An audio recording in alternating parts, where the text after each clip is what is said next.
plot line even thickens more of these three guys wrestling for these trophies, and guys like Medvedev who tried to kick the door in. It remains closed to outsiders. No new male members of the Grand Slam Club since 5 years ago. That changes in 2020. You get the feeling someone will kick it in. We get the feeling, but we're not positive. We're not willing to go there yet. And you look at the numbers, it's just remarkable. 57 of the last 59 majors, at least one of them 62nd straight major, one in the semis. So now you've got Nadal with 4. It's amazing to think he's got more U.S. Open titles than Djokovic, because we all have said, and I think rightly so, that Djokovic at his best is the greatest hardcourt player. But there's Nadal. When you look at those three guys, it's Nadal that's tinkered with his game, I think, more than the others. Rogers made subtle differences, attacking the backhand more, changing the racket. Djokovic, okay, serve, gotten better. But Nadal, to rely on the serve and volley to really get him this win in the 5th set, I mean, that's just remarkable. Well, that was because of where he was standing. Obviously, Medvedev's smart. And who would have thought, to me, you look at Federer and you say, okay, he's the best grass court player, and Djokovic is beating him 3 times in the finals there. The only thing we know for sure is that Rafa's the best on clay. We can say that unabashedly and be sure of. Rafa said, I'm just going to sit in this step. I can't even stand up with the trophy anymore. Yeah, he needs a break. Give that guy some electrolytes. Get him off his feet. Wow. Great to see the emotions after it was finally over. And they played that montage of now 19 major titles. I've not seen quite shed tears like that on a tennis court before. Awesome to see. We've got more time to digest this final and perhaps take a peek ahead to next season.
¡Vamos! Espera, una más, por favor. Una más.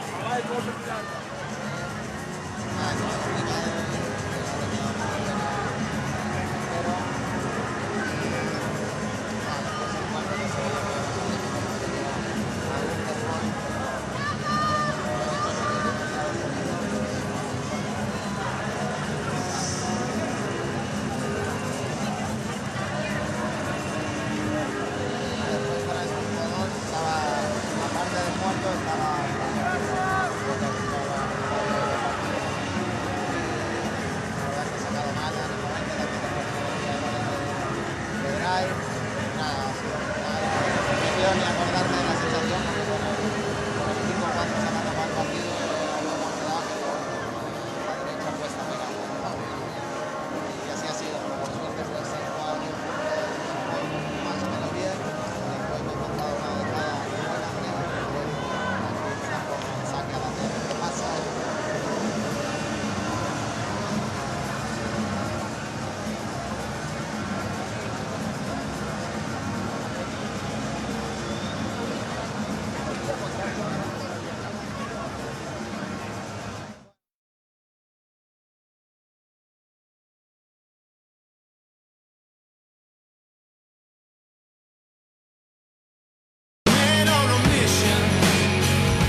welcome back as we savor a fight that be impossible to forget. Nadal, with his 4th U.S. Open title, now has more here in New York than he has at Wimbledon and the Aussie combined. He's lost 3 Aussie finals in gut-wrenching fashion, but the total of 19, again, 1 short of Roger Federer. Now that'll help ease the pain. And I think you're right. You said it perfectly, Patrick, because of the way he had to fight. He felt he had it under control, then he lost control. Yeah. Then he almost lost the last game, but he found his way through and ended up flat in his back and deeply emotional about the accomplishment. I mean, just a pleasure, again, to be here and to see this and to see the way Nadal's handled himself. I mean, he had a great summer. Wins in Canada, takes a week off, comes here. You know, we talked a lot because it's fun to talk about what he does on the practice court in the week before. But you know what? You see those things paying off, you know, when he really needed it in this final set with the serving and volleying coming in, attacking with the forehand. But clearly he was spent. I mean, he was physically spent, I think, in that throughout most of that 5th set, I think, but he just dealt with it and dug in. Remember, he was down break points his first service game. He hit some lines. He barely got out of that game. The first game that he broke Medvedev, I think Medvedev was up 40 love. Yep.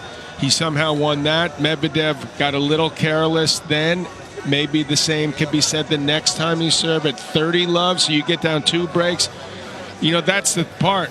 It's you get down 2 sets. What are the odds of you winning? But not again, very good. Very first game here. Nadal, as you said, did have to save a break point. Watch this running forehand over top the post. Was that yesterday or today?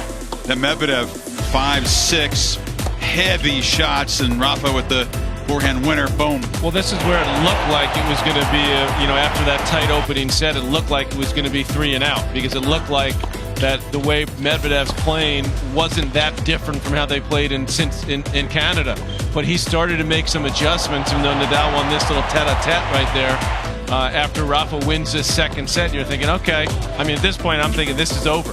I mean, I had absolutely no belief that Medvedev could work his way back into it because points like this, he was getting run ragged through all over the court. Especially when Nadal broke to go up 3-2 in the 3rd. Well, he's in phenomenal shape. Obviously, Medvedev. You know, he dug in, but it's not as if he's just started serving and volleying every 1st and 2nd serve and swung for the fences. He's still got in a lot of extended long rallies and won most of those. Yeah, that to me was so amazing because he did mix things up, but he didn't go out of his. He never really went out of his comfort zone. He never, as we like to say sometimes, Chris, the guy's got a red line to say it. He actually didn't. He didn't red line. He played a lot of tough, long points. He did step up and hit his backhand a little bit more, especially up the line.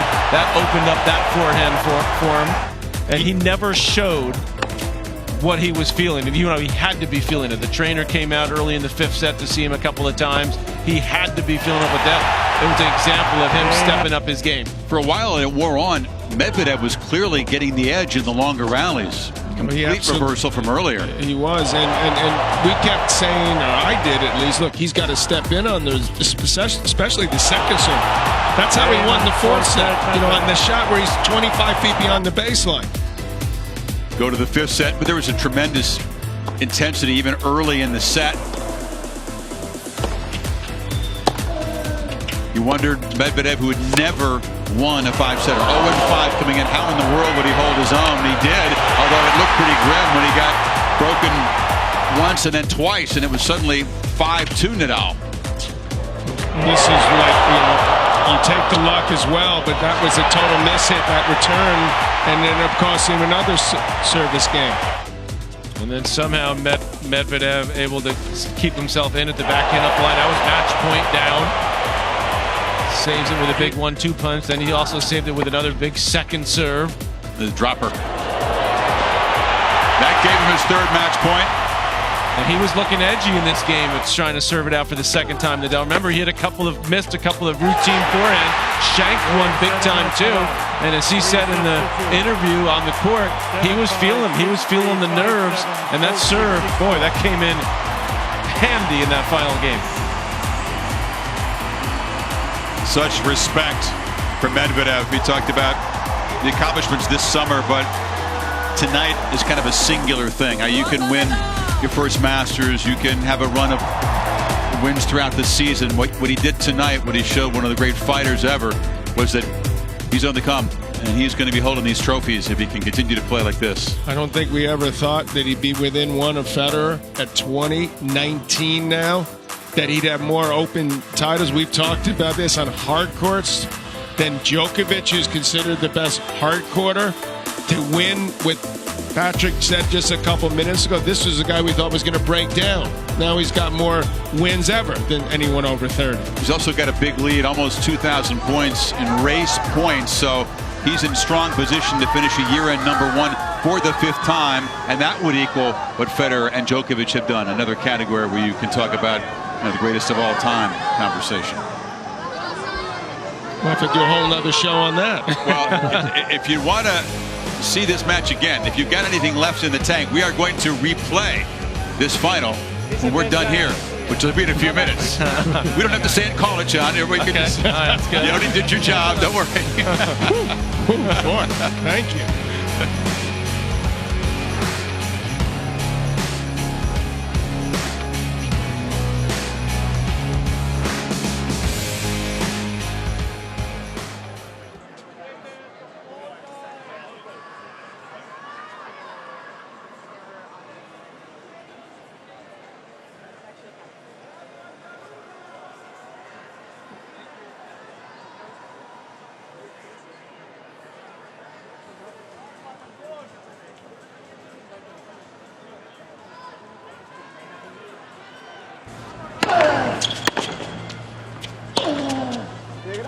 Rafa. 15 love.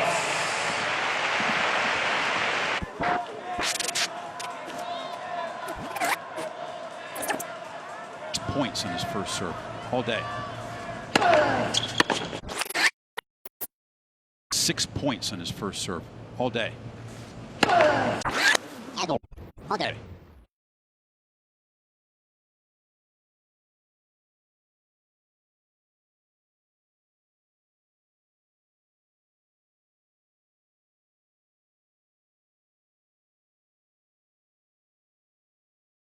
Medvedev and his wife Daria lost the fight ultimately, but won millions of fans for life, perhaps here in New York, based on what he showed today, and certainly around the world. And Nadal with the beautiful trophy for the 4th time here. Undoubtedly true that he won a lot of fans, and if it's possible to get even more respect for Rafa, he got it today.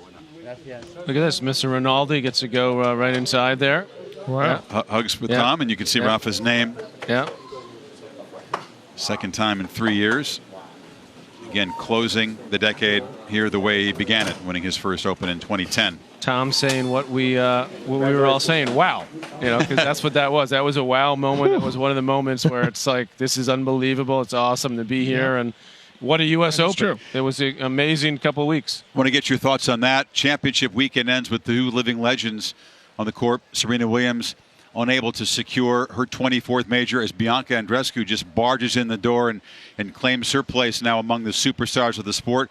3rd consecutive year on the women's side, 4 different winners of the majors. The men's side, it couldn't be more opposite. 3rd consecutive year, the big 3 divide up all the big trophies. Well, first of all, with Bianca, to me, she's someone who I would think is going to embrace the stature that comes with being a Grand Slam champion and a, dare I say, future #1, and be able to handle a lot better than some of the young ladies we've seen recently.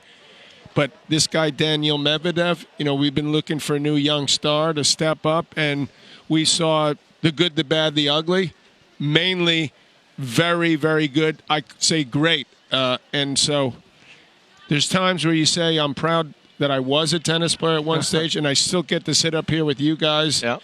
I'm going to have a beer in the next couple of minutes and I'm celebrate gonna, and I'm this join fantastic you. day. Please join me. I'm going to join I'm going to you. have something stronger than that. Yeah, and for That's a starter.